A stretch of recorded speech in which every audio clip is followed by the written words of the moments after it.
नमस्कार, मेरा नाम तन्मय है और एक बार फिर से आपका स्वागत है इस चैनल माइंड हिप्नोटिज्म पर।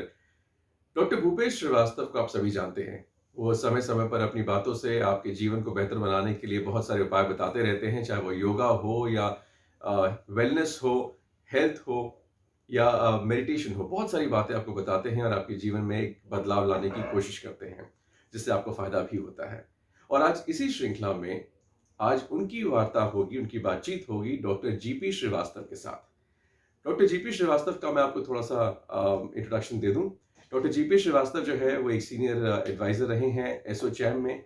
पब्लिक सेक्टर ख़ासतौर से ऑयल और पेट्रोलियम में 35 वर्ष से ज़्यादा उन्होंने अपना योगदान दिया है। इकोनॉमिस्ट हैं, काफ़ी सारे बिज़नेस स्कूल्स में जाके लेक्चर देते रहते हैं, फ़ोरम्स में बोलते हैं और आए दिन टीवी न्यूज़ चैनल ख़ासतौर से जो बिज़नेस न्यूज़ चैनल हैं, उस पे उनके विचार आते रहते हैं, उनके इंटरव्यूज़ आते रहते हैं। अ, आज वो अपने एक बहुत ही इंटरेस्टिंग एक्सपीरियंस को शेयर करने वाले हैं, जो कि डॉक्टर भूपेश श्रीवास्तव ने बहुत ही अच्छा एक कॉन्सेप्ट चूज़ किया था या एक टॉपिक चूज़ किया था और वो था कि आज के समय में ख़ास तौर से अभी जो परिस्थितियाँ उत्पन्न हुई हैं, कि किस तरीके से जो लोग रोज़गार नहीं कर पा रहे हैं, जिनका रोज़गार चला गया है, वो चाह रहे हैं कि किसी तरीके से अपने जीविका कमाएँ। अब बिज़नेस एक अपॉर्च्युनिटी है, लेकिन उसके लिए प्रॉब्लम ये है कि जेब में पैसा नहीं है। तो जहाँ पे रोज़गार नहीं है, नौकरी नहीं है, जेब में पैसा नहीं है बिज़नेस करने के लिए, तो उस हालात में क्या किया जाए? और ये सवाल जो है बहुत सारे लोगों को आज सोचने में मजबूर कर रहा है, लेकिन जवाब नहीं मिल रहा है। तो चलिए आज इसी जवाब को जानने के लिए हम इस इंटरव्यू को देखें। पिछले इंटरव्यू में आपने सुना था कि भई लाइवलीहुड कैसे कमाई जाए, जीविका कैसे कमाई जाए खुशहाली के साथ। लेकिन आज जो है इस मुद्दे पे बातचीत होगी डॉक्टर भूपेश श्रीवास्तव की खास मुलाकात डॉक्टर जीपी श्रीवास्तव के साथ। नमस्कार दोस्तों, मैं भूपेश श्रीवास्तव। आपने हमारा एक एपिसोड देखा। फिर से जीपी श्रीवास्तव जी मेरे साथ हैं, मेरे ब्रदर इन लॉ हैं। ये बड़ी बड़ी पोस्टों में हमारे देश में काम कर चुके हैं। इनका इंट्रोडक्शन आपको पहले ही मिल गया होगा। तो आज मैं इनके सामने वो जलता हुआ सवाल रख रहा हूँ जो हर युवा का है, हर उस व्यक्ति का है जिसे जॉब नहीं मिल रही, क्योंकि जॉब क्राइसिस है भारत में। जॉब भी नहीं, प्राइवेटाइजेशन हो गया है, बिजनेस करने के लिए पैसा नहीं है। तो अब ऐसे में आदमी कैसे सरवाइव करे? आप क्या सलाह देते हैं, क्या करना चाहिए? देखिए, आपने बहुत ही महत्वपूर्ण प्रश्न पूछा है, जी। जिसको हर कोई सोचता है और इस बारे में मेरे अपने कुछ बड़े स्पेसिफिक विचार हैं, जो जी। मैं आपसे साझा करना चाहूँगा। जी। देखिए, लोग सोचते हैं कि नौकरी गवर्नमेंट के हाथ में है, वो एक डिसीज़न ले कि हमने इतने लोगों को अपॉइंटमेंट लेटर इश्यू कर दिया है। जी। ये बहुत ही बड़ा मिथ है, ये बहुत बड़ी गलतफ़हमी है। जी। रोज़गार का मतलब ये होता है गेनफुल एम्प्लॉयमेंट। जी। आप देखिए, आज गाँव में देखिए, जी। खेती आप ले लीजिए तो बहुत ही पुराना बिज़नेस है ना, जी। बहुत ही पुराना काम है। जी। यहाँ पर जब फसल होगी तो काफ़ी काम करना पड़ता है। जी। फिर थोड़ा लीन सीज़न आता है जब आपको काम कम करना पड़ता है। जी। काम कम है फिर भी उसके ऊपर ज़्यादा लोग लगे रहते हैं। जी। तो जिसको आप इकोनॉमिक टर्म्स के अंदर डिसगाइज्ड एम्प्लॉयमेंट कह लीजिए या अंडर एम्प्लॉयमेंट कह लीजिए, कहने के लिए आप नौकरी में या काम धंधे से लगे हैं, वास्तव में वो लगे नहीं हैं। जी। तो अगर आप इस कॉन्सेप्ट को ध्यान में रखते हुए नौकरी या व्यापार की बात करें, तो ये बड़ा निश्चित है कि गेनफुल एम्प्लॉयमेंट के लिए मैं प्रॉफिटेबल, नॉन प्रॉफिटेबल की बात नहीं कर रहा हूँ। जी। मैं गेनफुल मीनिंगफुल एम्प्लॉयमेंट की बात कर रहा हूँ। जी। वो 2 तरीके से हैं।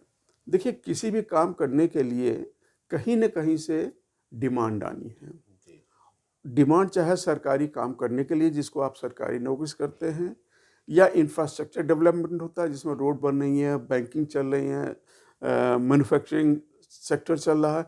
तो ये सारी कोई भी आप लें, बिना डिमांड के कोई आप अपना श्रम या कुशल को आप ऑफ़र नहीं कर सकते हैं। बिल्कुल, ऑफ कोर्स। अब ये कैसे शुरू हो सकता है? एक तो होता है इन्वेस्टमेंट, तो सबसे बड़ी बात है। Of course.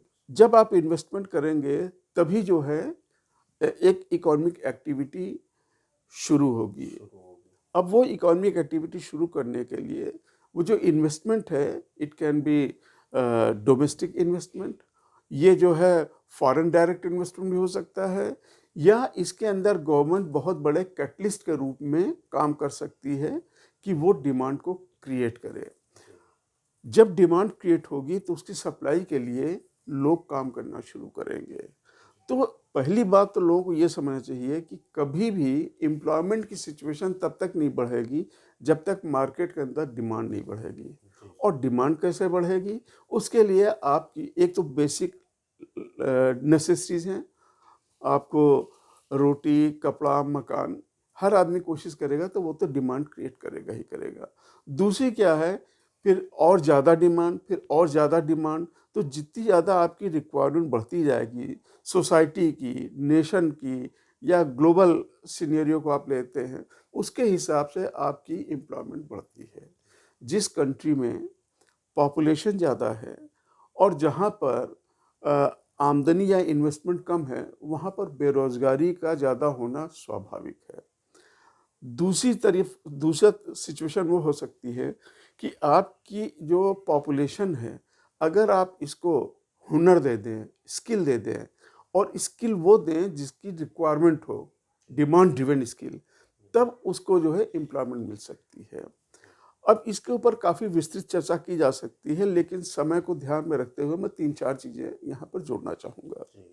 पहली बात तो ये है, डिमांड क्रिएट हुई है, वो हो सकता है कि कोई भी बंदा बजाय नौकरी करने के वो अपना छोटा मोटा काम या सेल्फ एम्प्लॉयमेंट में जाता है, स्मॉल एंटरप्रेन्योर बन के आता है, और न सिर्फ अपने लिए नौकरी क्रिएट करता है बल्कि दूसरों को भी साथ में इकोनॉमिक एक्टिविटी में इन्वॉल्व कर सकता है, चाहे एज ए एम्प्लॉय या एज ए पार्टनर या एज ए बिजनेस एसोसिएट। ये सारे डिफरेंट रूप हैं एम्प्लॉयमेंट के ही। 2-3 चीज़ें जो मैंने कही थी उसके अंदर देखिए, इन चीज़ों के लिए एक तो इंफ्रास्ट्रक्चर चाहिए। आप देखिए कि पहले बिजनेस करना मुश्किल होता था। एक आदमी जो नया बिजनेस करता था वो तभी करता था जब उसके बाप दादा वो उस बिजनेस में रहे हैं और उसको आराम से मिल जाता था।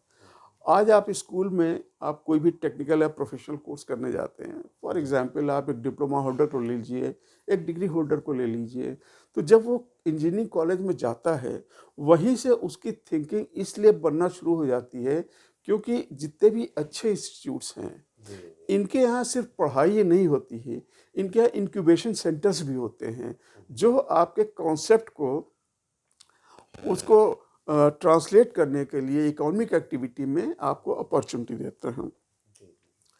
दूसरी चीज़ क्या है कि देखिए, कंप्यूटराइजेशन ने बहुत ही बड़ी हमारी इकोनॉमिक एक्टिविटी या ह्यूमन क्वालिटी ग्रोथ में क्वालिटेटिव इम्प्रूवमेंट लाई हैं। अब कोई भी आप नया काम करना चाहते हैं तो उसके लिए नए हुनर की ज़रूरत है। नए हुनर अब आप अकेले सब कुछ नहीं कर सकते हैं, इसके लिए आपको जो शेयरिंग और पूलिंग ऑफ नॉलेज है ये आपको करना ज़रूरी हो जाता है। आप देखें कितनी यूनिवर्सिटीज़, प्रोफेशनल इंस्टीट्यूट्स हैं, उनके यहाँ कितने अच्छे अच्छे काम किए जा रहे हैं, रोज़ नई नई खोज की जा रही है, नए नए तरीके निकाले जा रहे हैं जो कि कॉस्ट सेविंग भी हैं, इफ़ेक्टिव भी हैं, और बहुत ज़्यादा उनकी रिक्वायरमेंट है। अब यहाँ पर कमी क्या है, कई यूनिवर्सिटीज़ या इंस्टीट्यूट्स वो रिसर्च कर रही हैं, लेकिन as a small time entrepreneur या न्यू बडिंग इंटरप्रेन्योर या स्टार्टअप, मैं किसी समस्या का समाधान चाहता हूँ, 20 यूनिवर्सिटीज़ में उसके ऊपर रिसर्च हुई होती हैं, स्टडीज़ हुई होती हैं, और वो सोल्यूशन अवेलेबल है, लेकिन हमारी पहुँच नहीं होती थी। अब ज़रूरत यह है कि जितने भी इंस्टीट्यूट्स हैं या इनकी जितनी भी अचीवमेंट है, इनको इंटीग्रेट करना चाहिए, इनको लिंक करना चाहिए, और इसके वजह से जैसे कि आपने जो भी काम किया है अगर उसको इंडेक्स करके सारी यूनिवर्सिटीज़ उसको डिस्प्ले करती हैं, तो जो बडिंग इंटरप्रेन्योर है या नया बंदा जो काम शुरू करना चाहता है, उसको लगता है अरे ये चीज़ तो इस तरह की जा सकती है, इसके बारे में तो ये सॉल्यूशंस ऑलरेडी अवेलेबल हैं। उसको जो समय लगता था पहले इन चीज़ों को करने में, वो रेडली अवेलेबल है। दूसरा, pooling of resources. Pooling of resources की बात मैं इसलिए कहना चाहूँगा कि आप देखिए आज जो है कितने ज़्यादा पार्क्स बनते हैं जिसके अंदर आप इकोनॉमिक और जो भी आपको और भी हेल्प की ज़रूरत होती है फाइनेंस की, एक ही जगह पर सारी चीज़ें मिल जाती हैं। तो आप वो चीज़ वहाँ पर उसका लाभ ले सकते हैं और इससे आप बिज़नेस एक्टिविटी बढ़ा सकते हैं। नौकरी का जहाँ तक सवाल है, देखिए आप अगर सिर्फ़ वो क्वालिफ़िकेशन ले रहे हैं जो मैकेले टाइप की रही हैं, जी, जी। उससे तो आप बाबू ही पैदा कर सकेंगे और ऑफ उनकी भी कोर्स। अगर ज़रूरत नहीं है, तो आप पढ़े लिखे हैं लेकिन आपकी कोई नौकरी नहीं है। नौकरी नहीं है।